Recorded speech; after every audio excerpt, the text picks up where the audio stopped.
अपनी सूझबूझ से आरंभी ने नायरा को केस वापस लेने के लिए मना लिया। उसने पुलिस और वकील की मदद ली।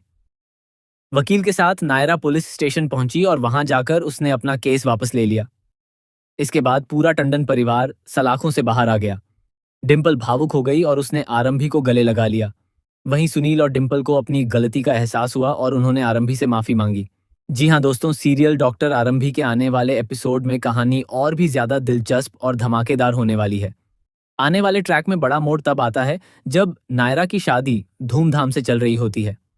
इसी दौरान उसे पता चलता है कि उसकी फैमिली से 100 करोड़ रुपए का दहेज लिया गया है।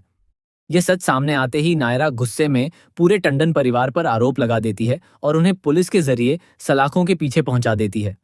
सुनील और डिम्पल को इस बात का बिल्कुल भी अंदाजा नहीं था कि उनके साथ ऐसा होगा। पूरा टंडन परिवार जेल पहुंच जाता है। दूसरी ओर आरंभी चाहकर भी उस समय कुछ नहीं कर पाती। परिवार के सभी लोग उसे शक की नजरों से देखने लगते हैं।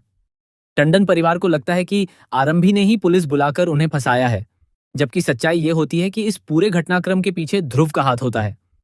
आरंभी अपने बहू होने का फर्ज निभाने की पूरी कोशिश करती है। वह सभी को रोकने और समझाने की कोशिश करती है, लेकिन कोई उसकी बात नहीं सुनता।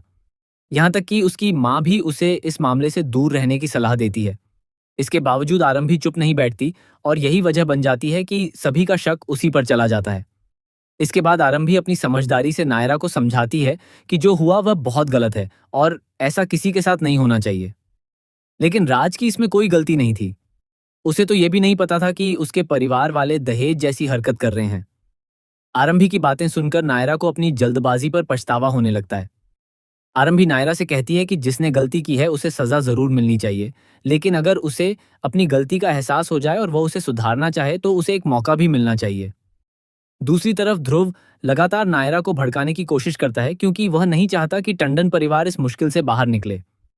आरंभी नायरा को यह भी समझाती है कि दहेज में लिया गया पैसा वापस कर दिया जाएगा, चेक भी लौटा दिया जाएगा, लेकिन अगर वह केस भी वापस ले ले तो दोनों परिवारों के लिए बेहतर होगा। वह यह भी कहती है कि इस पूरे मामले में जो दोषी है उसे सजा मिलनी चाहिए, लेकिन जो निर्दोष है उसे भी सजा नहीं मिलनी चाहिए, खासकर राज जिसकी इसमें कोई गलती नहीं है। आरंभी की बातों का नायरा पर गहरा असर पड़ता है। राज के लिए उसके दिल में फिर से नरमी आती है और आखिरकार वह अपना केस वापस लेने के लिए तैयार हो जाती है। अब देखना दिलचस्प होगा कि क्या आरंभी पूरे टंडन परिवार को पूरी तरह इस मुश्किल से बाहर निकाल पाएगी या फिर उसके ऊपर ही नया आरोप लगा दिया जाएगा। आने वाले एपिसोड में यह बड़ा ट्विस्ट देखने को